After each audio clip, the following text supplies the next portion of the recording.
નમસ્તે મિત્રો, ટેકનિકલ ખેડૂત ચેનલમાં આપ સર્વ મિત્રોનું સ્વાગત છે. તો મિત્રો, આજના વિડીયોની અંદર આપણે વાત કરીશું, જો તમારું ચૂંટણી કાર્ડ કાઢવું હોય ઓનલાઈન તો તમે કઈ રીતે કાઢી શકો ઘરે બેઠા.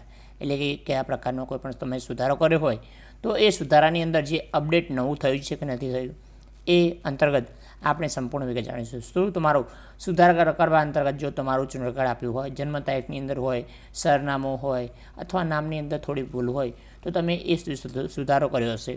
તો એ અંતર્ગત હવે ચૂંટણી નજીક આવે છે તો તમારે જે ચૂંટણી કાર્ડ છે તમારે ઓનલાઈન કઈ રીતે ડાઉનલોડ કરવું, તો એની માહિતી આપણે ઓનલાઈનના માધ્યમથી જાણીશું, જેથી તમામ વિગતો તમારા સુધી પહોંચી શકે.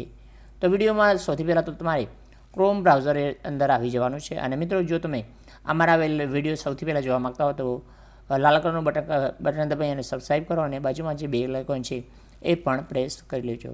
તો મિત્રો, વિડીયોની અંદર સૌથી પહેલાં તમારે આ ગૂગલ ક્રોમ ખોલવાનું છે. જો તમે કોમ્પ્યુટર વાપરતા હોય તો કોમ્પ્યુટરની અંદર ખોલી શકો છો, અથવા મોબાઈલ વાપરતા હોય તો એ અંતર્ગત તમે ખોલી શકો છો. તો મિત્રો, સર્ચની અંદર લખવાનું છે NVSP, જે નેશનલ જે વોટર આઈડી અંતર્ગત જે પોર્ટલ છે એ અંતર્ગત. તો મિત્રો, જે પોર્ટલ છે એ આવી ગઈ છે નેશનલ વોટર સર્વિસ પોર્ટલ. તો એની ઉપર તમારે ક્લિક કરવાનું છે. એના પર ક્લિક કર્યા પછી આ પ્રકારે એક નવું પેજ ખુલશે, જે તમે આની અંદર જોઈ શકો છો. તો મિત્રો, આની અંદર સૌથી પહેલાં જે તમારે ચૂંટણી કાર્ડ ડાઉનલોડ કરવું છે તો એ અંદર તમારે લોગિન અને રજિસ્ટર કરવું પડશે. તો મિત્રો, એના પર તમારે ક્લિક કરવાનું છે.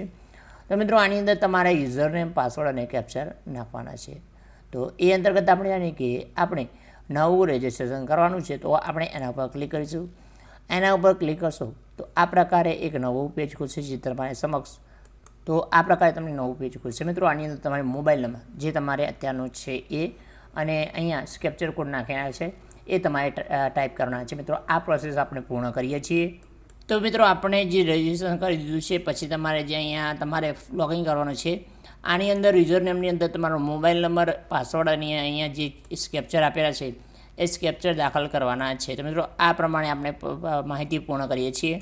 તો મિત્રો, આ પ્રકારે તમારે લોગિન કરી દેવાનું છે. લોગિનની અંદર તમને આ પ્રકારનું જે પેજ છે એ તમને જોવા મળશે. મિત્રો, આની અંદર તમને અહીંયા જોવા મળશે EPIC ડાઉનલોડ, એટલે કે તમારું જે વોટર આઈડી કાર્ડ છે તમારે ડાઉનલોડ કરવું છે. તો એના ઉપર તમારે ક્લિક કરવાનું છે. એના પર ક્લિક કર્યા પછી તમારે આ પ્રકારે એક નવું પેજ ખોલશે. મિત્રો, આની અંદર તમારે રેફરન્સ નંબર પણ નાખી શકો છો, અથવા EPID જે નંબર હોય, એટલે કે તમારા જે વોટર આઈડી કાર્ડની અંદર જે નંબર હશે જે અલગ પ્રકારે તમને જોવા મળશે એ આપણે વાત કરીએ કેવો નંબર હશે. તો મિત્રો, જો તમારું ચૂંટણી કાઢશો તો તમને જે સ્માર્ટ કાર્ડ આપેલું હશે, એટલે કે ચૂંટણી કાર્ડ હવે સ્માર્ટ થઈ ગયા છે, તો એ અંતર્ગત તમારા ફોટાની ઉપર THS જે નામથી નંબર હશે એ અહીંયા તમારે દાખલ કરવાનો છે. તો મિત્રો, એ આપણે દાખલ કરી દઈશું. જ્યારે પણ તમે આ પેજ ખોલો તમારે રેફરન્સ નંબર નથી નાખવાનો, EPI નંબર નાખવાનો છે. તો મિત્રો, આની અંદર તમે જોઈ શકો છો તો તમારે અહીંયા EPI નંબર નાખવાનો રહેશે. તો મિત્રો, એ આપણે નાખી અને તમારે જે સ્ટેટ હોય એ સિલેક્ટ કરવાનો રહેશે. જે પણ સ્ટેટની અંદર તમે હોય, તો આપણે ગુજરાતના છે તો ગુજરાત સિલેક્ટ કરી અને EPI નંબર નાખવાનો રહેશે. પછી તમારે સર્ચ કરવાનો રહેશે.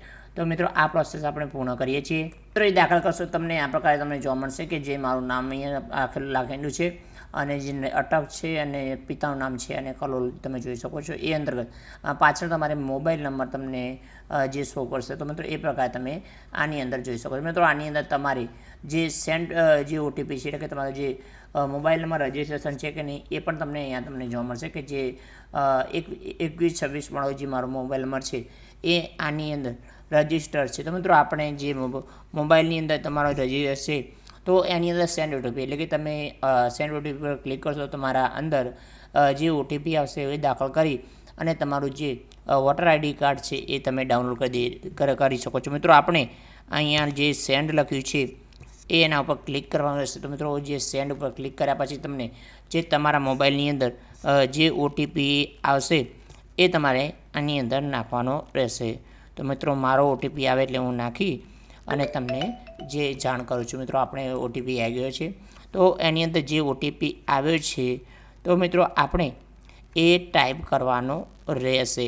તો મિત્રો, આપણે જે OTP આવે છે ટાઈપ કરી દીધો છે. મિત્રો, આની અંદર વેરીફાઈ